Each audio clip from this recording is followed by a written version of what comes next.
being a business owner allowed me to be at their games, to show up to the events, take the vacations, take them on real vacation 1 month out of the year. Yeah. My kids, and I felt like I had to show that to my kids and kind of pass that down the way my father raised me. And it worked, As far as I'm concerned, my son's overlooking a room with 10 wholesalers on the phone trying to find properties in Florida so they can flip them back and forth right now at the age of 23 years old. Not going to be prouder. Good for him. So it was just a matter of just taking the time, having the patience, and I hear a lot of sad things, coming from other men as well, like I had this one kid tell my son, he's like, no, my dad doesn't let me play sports because he told me that his weekend is for him, not for him to go stand around in some park. Oh, what's the point of having kids? Yeah. You're not going to give them experiences. Yeah. I mean, you're not going to spend any time with your experience. You're going to do the bare minimum, food, a bedroom, and make sure you go to school. Like, what'd you have kids for? Yeah. Because you thought it was the right thing to do? I mean, if you're going to have a kid and raise that kid, people are not even friends with their kids. Yeah. It's crazy. It was like, what's the point, But, my kids, I raise them differently. How do these fathers listening right now get more involved? Like, how do they shift their mindset? I mean, first off, become friends with your kid. Like, obviously, you're not going to be the same type of friendship you have with another man or the same type of friendship he's going to have with another kid, but become friends with your kid. Figure out something you guys can do together that you can enjoy. Yeah. I would say that would be the first thing, and just kind of let it take its course from there. The same you would any other relationship. In order to do that, though, they would actually have to turn off the TV and go. Oh, yeah, you got to turn off the TV. You got to turn off the TV. You got to turn off the internet. You might need to take the phone away from the kid in the beginning. Yeah. Yeah, you might have to do that. Might be a little tough love in the beginning as well.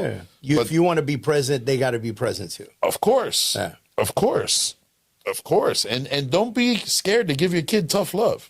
That's a good point that you just made. It might be tough love in the beginning because the kid's probably not used to this. Oh, of course. I want to play my Minecraft, or I want to do this, or, no. This is what we're doing, and that's it. Yeah. That's great. I love that advice. I love that advice. All right, so I want to move to your first major fire, okay? Oh, which one? 16 years old. And I want to dig into this quite a bit because we started this podcast really talking about positive direction from a great father. Mm-hmm. And then somehow you become a gang leader in Miami. Yes, and yes. Talk to me about that journey before we even talk about the arrest. Talk to me about the journey of going from that household to being a gang leader. What goes through your head? So, it was mid-90s, Miami. Gangster rap music was at the top of the charts. What we're watching on TV, gangs, drug dealers, thing in between is being glorified. Yeah. All across the media. Pop makes a complete 180-degree turn, and we're listening to Wu-Tang Clan, Dr. Dre, Uncle Luke, and everyone else. There's a million gangs out on the street of Miami. You got every single kid of every single mariambero and everybody else that's in my same goddamn class since my age. And I don't know, violence was just a part of a thing here in Southwest Miami-Dade County during that time. Yeah. And I think it was a culmination of the culture, where we were, the music, the type of people we had living here. You're talking about a hodgepodge of immigrants from across the Caribbean and South America, and a lot of them were living here because their parents, their grandparents, or some family member was involved in some type of illegal drug trade. Yeah. So you had not so normal individuals walking around all over the place during this time. And, I think it was one day I got jumped by another gang. I was by myself. And then I was a big kid, I'm a very extroverted person in all aspects of my life. So these gangs, they saw me as a target because I really didn't care and I wasn't scared of them. So it got to the point I pissed off so many of them that I had to make my own gang. Otherwise, I couldn't go outside. That's what I did. Interesting. So this is kind of like a half and half, like first stupid shit you ever did in your life, but also first leadership position in life.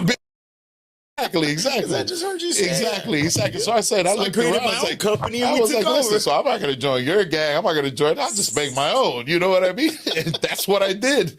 And, nobody fuck with me anymore. That's crazy. And so you get arrested. Why'd you get arrested? Oh, we got arrested. I was in a car with some of my friends and some of these individuals, and someone started shooting at the car, and someone in the car started shooting back, and from then on, got arrested for being there in the scene. Did you serve? How'd it go? This is where Dad comes in. Yeah. So this is where Dad comes in. Story gets pretty good. So at the time, and we'll talk freely about it because we're way on in years. At the time, my aunt is dating the trade ombudsman for the Clinton administration. I won't mention his name. So he had access to, a lot of information and good attorneys and so forth. So we ended up, Dad ended up putting up some money and hiring a gentleman from Miami by the name of Roderick Vereen. He's also the attorney that was on the Cocaine Cowboys special. Sal Magluto's attorney. Okay. Roderick Vereen. So he was actually my attorney prior to representing Sal Magluto on part of my father. And, and luckily, I did not go away only for a couple months, went down to boot camp, got out on probation and had no problems. And I was back in society in a year and a half. So boot camp, probation, back in, no real jail time.